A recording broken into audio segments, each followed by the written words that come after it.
rugidos de la calle han llegado hasta mí. El concierto de la perversión y la maldad, el sonido de la muerte y del pecado se han colado y no las puedo sacar. Escucho quejas sobre el gobierno, que el comunismo avanza, que no hay capital. En la esquina un anciano fue asaltado. Desde lejos la gente solo lo ve.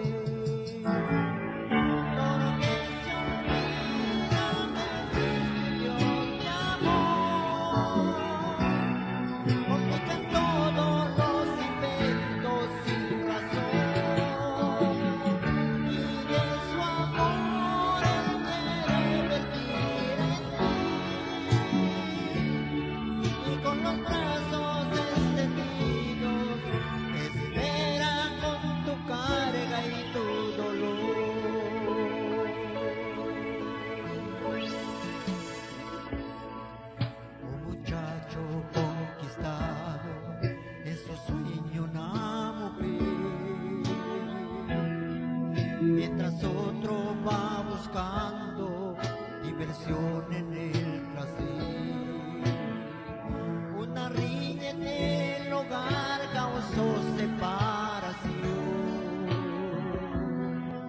y sus hijos crecerán ya sin amor.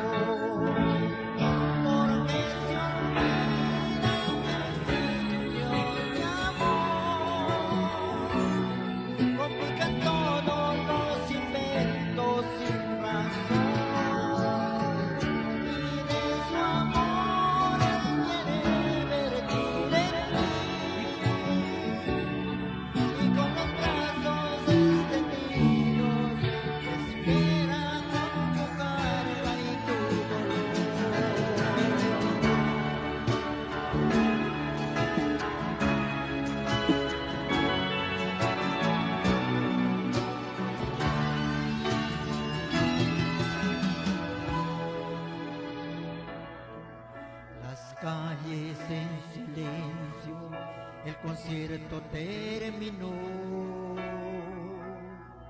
las taquillas se cerraron, la trompeta ya sonó,